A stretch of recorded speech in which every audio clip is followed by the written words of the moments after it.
పిలవగానే ఎందుకే నేను రెస్టారెంట్కి వెళ్ళాలి? వాడు లవ్ చేయమని ఎలా నీ వెంటపడి తిరుగుతున్నాడు, అదే విధంగా లవ్ చెయ్యొద్దని నువ్వు కూడా కొంచెం తిరగాలి. కొంచెం బుర్రకెక్కేలా చెప్తావా? ఎప్పుడు వద్దనే మాట మొహం మీద చెప్పినా అంత తేలిగ్గా వదిలిపెట్టరు. వాళ్ళకి అర్థమయ్యే విధంగా మన ప్రాబ్లం ని చెప్తే ఒప్పుకుంటారు. హే, శివ చిన్నప్పటి నుంచే మనకి తెలిసినవాడే కదా, ఎందుకు భయపడుతున్నావు? ధైర్యంగా వెళ్ళు, క్లియర్ గా మాట్లాడు.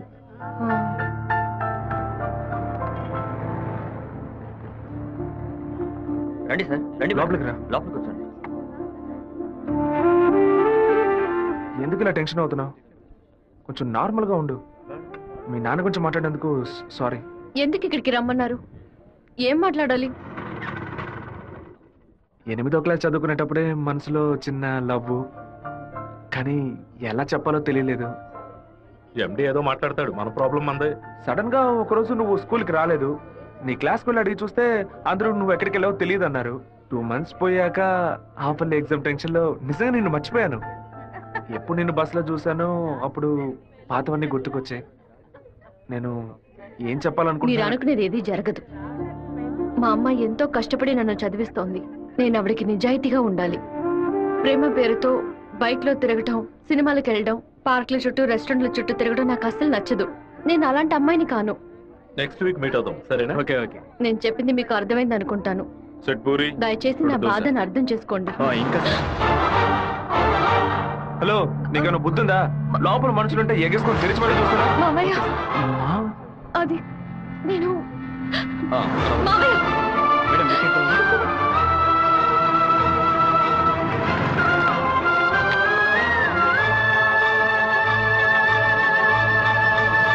మావయ్య, అలా మౌనంగా ఉండొద్దు మావయ్య.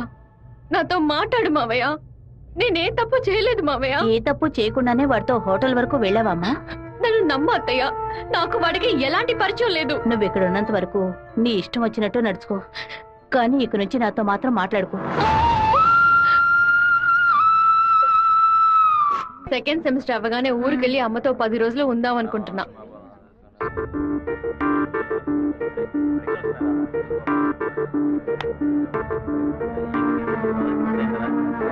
నీకు అసలు కనికరమే లేదా? ఎందుకు నా వెంటపడి టార్చర్ పెడుతున్నావు? మావయ్య నన్ను అసలు ఎంత అసహ్యంగా చూశాడో. ఇన్ని రోజులు కన్న తల్లిలా చూసుకున్న నా అత్తయ్య నాతో మాట్లాడనుంది. ఇంకా నన్ను నేను నిన్ను బాధపడడానికి రాలేదు. ఇంకెప్పుడు నీ వెంట పడనని చెప్పడానికే వచ్చాను. ఆ రోజు నేను బస్సులో చూసి నువ్వు రాధికి వేనా అని అడిగినప్పుడు నువ్వు సెవ్వే కదా, నువ్వు మామూలుగా అడుగుంటే నా పాటికి ఒక బాయ్ చెప్పి నేను వెళ్ళిపోయి ఉండేవాడిని. నువ్వు కాదు కాదు అంటూ నాకు అవును అన్నట్టు అనిపించింది. నువ్వు వద్దు వద్దు అంటుంటే నాకు కావాలనిపించింది. అందుకే కొంచెం ఓవర్గా బిహేవ్ చేశాను. బైక్లో తిరగడం, సినిమాలకు వెళ్ళడం, పార్కులు, రెస్టారెంట్కి వెళ్ళడం, ఇలాంటి లవ్ అంటే నాకు నచ్చదు. నిన్ను పెళ్లి చేసుకోవాలని ఆశ అంతే. ఇవాళ నుంచి సరిగ్గా 6 నెలల తర్వాత ఒకే ఒకసారి 2 నిమిషాలు నేను కలవడానికి వస్తాను. నువ్వు సరే అంటే నేను పెళ్లి చేసుకుంటాను, వద్దు అంటే నా తలరాత అంతే అనుకుని వెళ్ళిపోతాను. ఒక మగాడి కష్టం వస్తే అది తన వరకే ఉంటుంది, కానీ ఒక అమ్మాయి కష్టం వస్తే అది తన కుటుంబాన్ని బాధిస్తుందని నాకు అర్థమైంది. నాకు ఒక తోడబుట్టిన చెల్లెలు ఉంది. ఒక ఆడదాని కష్టం ఏంటో నాకు తెలుసు.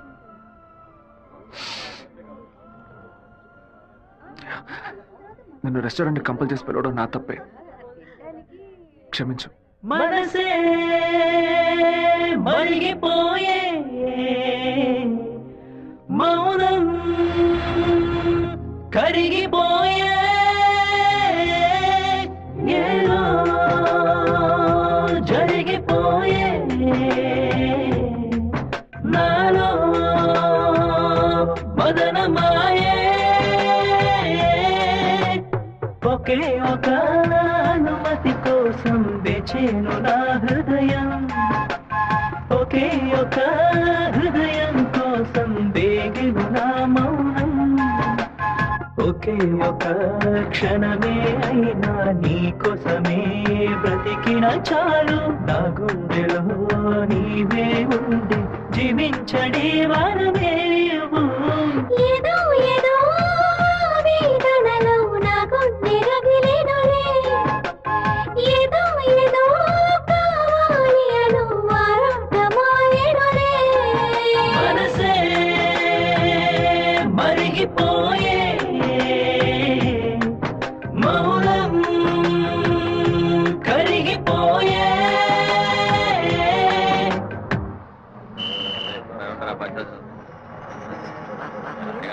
రాధిక, అమ్మా, మీ నాన్నగారు పోయి ఈ రోజుతో 10 ఏళ్లు పూర్తయ్యాయి.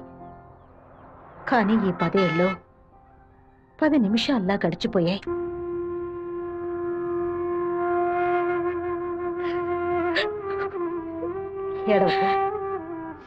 ఏడవకూడదు. ఎందుకమ్మా ఏడుస్తున్నా? నా కొడుకు చచ్చిపోయాడురా. నువ్వు నాకు మనవరాలివి కాదమ్మా, మనవడివి. గుండెల నిండా ధైర్యంతో ఉండు. మనస్సుని రాయి చేసుకుని బతకాలమ్మా.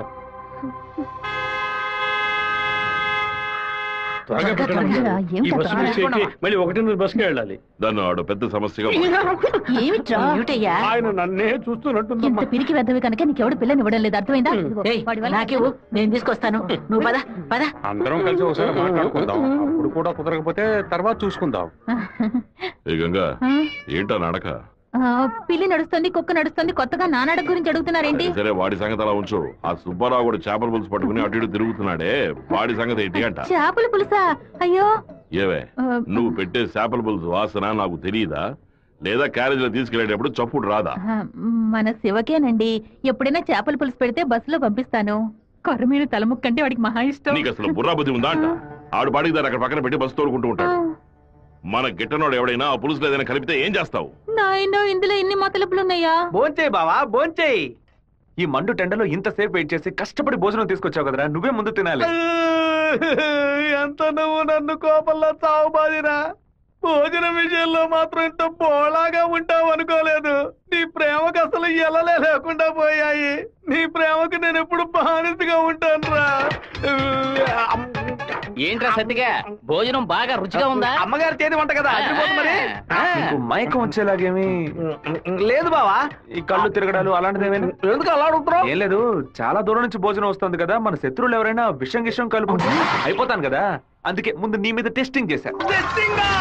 అరే దుర్మార్గుడా, నువ్వు పెట్టిన భోజనంలో ప్రేమ ఉంటుంది అనుకున్నాను, ఇలా పాయిజన్ ఉంటుంది అనుకోలేదు. 100 మైళ్ళు దాటుకొని భోజనం వస్తుంది, మీరు ఇంకేం బాగుపడతారా? ఒక తల పీసో లెగ్ పీసో తింటావా?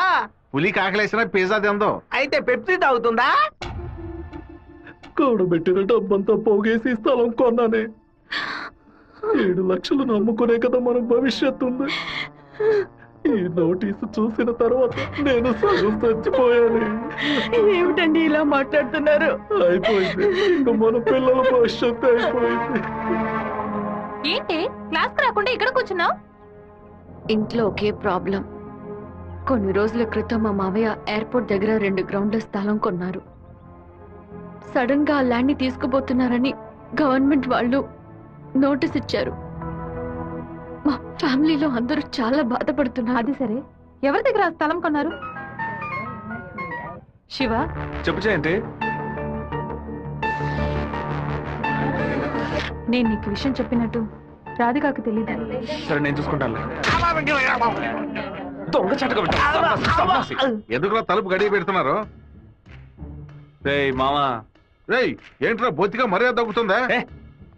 ఆ ఎయిర్పోర్ట్ పక్కన ఉన్న ప్లాట్ ని ఎవ్వరికి చూపించొద్దు అని చెప్పాను కదా. నువ్వేమో 2 ఏళ్ల క్రితం రామనాథం అనే వ్యక్తికి అమ్మావు. ఎయిర్పోర్ట్ అక్విజిషన్ నోటీస్ చూడగానే వాడు కుటుంబంతో పాటు ఊరేసుకుంటారని తాడుకోవడానికి వెళ్ళాడు. బాగుపడతావా? వాడు మాత్రం ఆ స్థలం కొన్నాడా? మొత్తం 160 మంది కొనుక్కున్నారా? వాళ్ళ గురించి నాకేం దిగులేదు. ఇతని సంగతి ఏంటి? నేను తీసుకున్న ఇంట్రీమ్ స్టేని ఎయిర్పోర్ట్ అథారిటీ కొట్టేసింది. హైకోర్టుకి వెళ్ళి పర్మనెంట్ స్టే తీసుకుంటే సరిపోయా. నీతో ఇలా మాట్లాడితే వర్కౌట్ అవ్వదు కానీ, రే సత్తిగా, జేసీపీ సత్యమూర్తికి ఫోన్ చేస్తాను. ఏమావా, పోయిన సంవత్సరం మన ఊళ్ళో ఇల్లు కట్టావే, ఎంత అయింది? 20 లక్షలు. ఎందుకు అడుగుతున్నా? ఆ 20 లక్షల్ని 4,000తో నేలమట్టం చేస్తాను చూడు. ఏంది? 6 గంటలు జేసీపీ రెంట్ 3,000, 500 బయట 500 డీజిల్. నేను ఓకే అంటే కూర్చేస్తా. ఏంద్ర నువ్వు అనేది? జేసీబీ సత్యమూర్తి అంటేనా? ఒక 6 గంటల సేపు జేసీబీ కావాలి, కొంచెం లైన్ లో ఉండండి. కుదరదని ఎక్స్ట్రా చేసావనుకో జేసీపీ ఇంట్లో ఇంటిని కూల్ చేయాలి, డీజిల్ పోసుకొని రెడీగా ఉండండి. కొత్తలే కానీ వాస్తు బాగోలేదు. ఇప్పుడు నేను చేయమంటావురా? ఏడుస్తున్నారు రామనాథం, నవ్వాలి. లేదు, డీజిల్ పోసుకొని రెడీగా ఉన్నారట. ఫోన్ పెట్టరా ముందు. ఇలా చూడండి సార్, 2 ఏళ్లకు ముందు ఆ స్థలం 7 లక్షలు కొన్నారు. ఇప్పుడు దాని విలువ 10 లక్షలు ఉంది. నేను కాదంటోలా, కానీ నేను 8 లక్షలే ఇవ్వగలను. మీ ఒరిజినల్ డాక్యుమెంట్లు ఇచ్చేసి ఈ అగ్రిమెంట్ లో సంతకం పెట్టండి. మినిస్టర్ చేత రికమెండ్ చేసి ఉంటే పోయి ఉండేది. పోయిపోయా కుర్ర కుంకల చేత సెల్ ఫోన్ లో జేసీబీ మిషన్ పెట్టుకున్నారండి. చెప్పు రాధిక. మా ల్యాండ్ ప్రాబ్లం సాల్వ్ అయిపోయింది. ఆ ఓనరే స్వయంగా వచ్చి డబ్బు చెల్లాడు. ఎవరో రికమెండ్ చేశారు. సంతోషంలో ఏం చేయాలో అర్థం కావట్లేదు. ఒక పని చెయ్యి, నీ ఇంటి పక్కన ఉన్న శివాలయానికి వెళ్ళి శివుడికి ఒక అర్చన చేయించు. లేట్ చేయకుండా అక్కడికి వెళ్ళు. సరే అన్నా, మీరు అనుకున్నట్టు ఎమ్మెల్యే తప్పుడు రూట్ లోనే వెళ్తున్నాడు అన్న. నదిలోంచి ఇసుక తీసే క్వారీ కాంట్రాక్ట్ ని ముద్దు కృష్ణ అనే బినామీ పేరుతో వీడే నడుపుతున్నాడు. రోజుకి 250 లోడ్లే తీయాలయ్యా, కానీ వీడు 450 లోడ్ల దాకా తీస్తున్నారు. ఆ మన్నంతటిని వైజాగ్ తరలించి అక్కడ పోర్టు ద్వారా విదేశాలకు ఎగుమతి చేస్తున్నారయ్యా. మన దగ్గర అన్ని ఆధారాలు ఉన్నాయా. తహసీల్దార్ గారు కూడా వచ్చారు. రమ్మని చెప్పండి. చెప్పండి. నమస్కారం. ఏంటి సార్ ఇదంతా? రాజకీయ నాయకుల అధికారం ముందు మేమేం చేయగలమండి? గవర్నమెంట్ ఉద్యోగులు ఇట్లా మాట్లాడచ్చా? అనంతపురానికి నీటి సరఫరా ఉండదు, సాగు చేయడానికి ఈలుగా ఉండదు అని వ్యవసాయాన్ని మూలన పడేశారు. జరిగే కొద్ది వ్యవసాయం భూగర్భ జలాలపై నమ్ముకునుంది. ఏటి పనులను శుభ్రంగా ఊడ్చేస్తే బోర్లో నీళ్ళు ఎక్కడి నుంచి వస్తాయి? భూమాత దగ్గర నుంచి మట్టి దోచేయడం అనేది కన్న తల్లి దగ్గర గర్భసంచిని దోచుకోవడంతో సమానం. ఇప్పుడు ఏడన్నాడు రాష్ట్రముడు.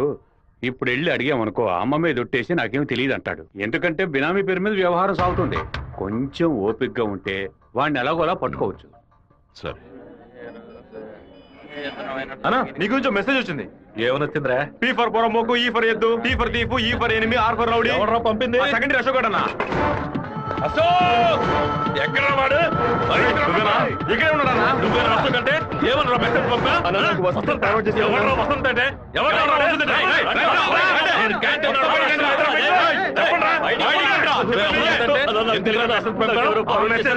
ఫార్వర్డ్ చేసింది?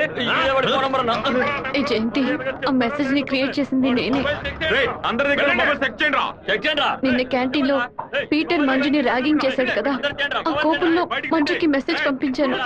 అది ఎవరికో ఫార్వర్డ్ చేసింది. ఇక్కడ ఉన్న వాళ్ళ ఇన్బాక్స్ లో మెసేజ్ కనుక ఉందంటే వాళ్ళ బట్టలు ఉడదీసి నడి రోడ్డులో చెప్పు జయంతి. చెప్పేట్రా, ఆ మెసేజ్ నాకు వెంటనే ఫార్వర్డ్ చేయి. నేను దాన్ని రాధికకు పంపిస్తాను. దాన్ని డిలీట్ చేయకుండా వాడికి చూపించమని చెప్పు. ఎవడరా ఈ నెంబర్? నాకేం తెలియదు. ఎవడరా నీకు పంపింది? శివ పంపించాడు. డిలీట్ చేయొద్దు. ఎవడు శివ? మెసేజ్ పంపించిందన్నా. ఉమా, ఎవర్రా ఉమా? రే, దీని మొబైల్ చెక్ చేయరా. పంపించింది మంజు అన్నా. ఎవరు పంపారా నీకు? రాధిక. అసలు మెసేజ్ నీకు ఎవరు పంపారా? ఫార్వర్డ్ మెసేజ్ ఎవరో నాకు తెలీదు. 9842465567 ఎవరి నెంబర్ ఇది? నాకు తెలీదు. ఎవరి నెంబర్ ఇది? బాస్, నేనే బాస్. నేనే ఆ మెసేజ్ క్రియేట్ చేశాను. రేయ్, మీరందరూ వెళ్ళండి. వెళ్ళండి. క్లాసులకు వెళ్ళండి. ఉండు, రా, నువ్వు వెళ్ళు.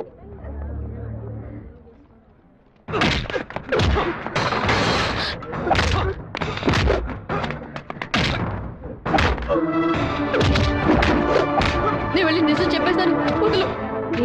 నిజం చెప్తే నీ డ్రెస్ చింపేస్తాడు. పర్వాలేదా? రా.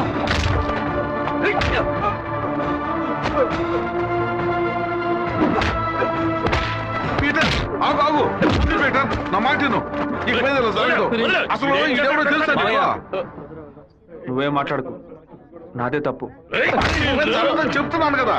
తీసుకుపోరా, ముందు ఇక్కడ పో. రారా శివ, రా. ఏరా, వాడు నిన్ను కొడితే నువ్వు తిరిగి కొట్టవా? ఏమయ్యా బావా, నువ్వు చూస్తూ ఊరుకున్నావా? ఈ ఊళ్ళో ఈ బ్రతుకు బతికే బదులు మన ఊరికి వచ్చి బర్రె గొడ్ల దగ్గర పేడెత్తుకొని బతకొచ్చు కదయ్యా. రేయ్, నన్నేం చేయమంటావరా? ఇది ఎందుకు మెసేజ్ ఇచ్చాడు? ఇస్తాడు. దాన్ని నువ్వు మేనేజ్ చేయాలి. అట్లా చేయకుండా వదిలేరా. రే పంది, నువ్వు చూస్తూ ఊరుకున్నావా? ఊరుకోరా. లేదంటారా నీకు? ఊరుకోరా. పీకేనంటే వదిలేయమంటే వదిలేస్తాను అనుకున్నావా? ఏం చేయాలో నాకు తెలుసురా. అయ్యగారికి ఇప్పుడే ఫోన్ చేసి చెప్తాను. ఫోన్ లాక్కుంటే పీసీఓ లేదనుకున్నావా? టెలిగ్రామ్ చేస్తాను. పౌరంతో సందేశం పంపిస్తాను రా. విషయం బయటకు తెలిస్తే అమ్మాయికి ఏమవుతుందని భయపడి నేను మూసుకొని వచ్చాను. నువ్వేమో దగ్గరెచ్చిపోతున్నావు. చంపేస్తాను. చంపే.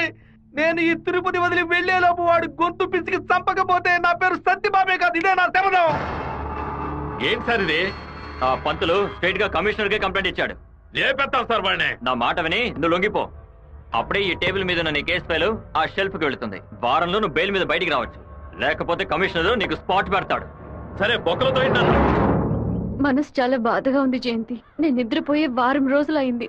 నేను చేసిన తప్పుకి శివ దెబ్బలు తిన్నాడని తలుచుకుంటేనే బాధగా ఉంది. సారీ 4 సార్లు మెసేజ్ పంపించాను. వాడు రిప్లై కూడా చేయలేదు. వెంటనే పర్సనల్ గా కలిసి సారీ చెప్పాలని ఉంది.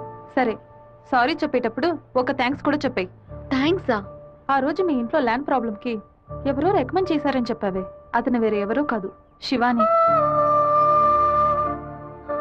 తన ముందుండి వాళ్ళ ఓనర్ తో మాట్లాడి డబ్బులు ఇచ్చేలా ఏర్పాటు చేశాడు.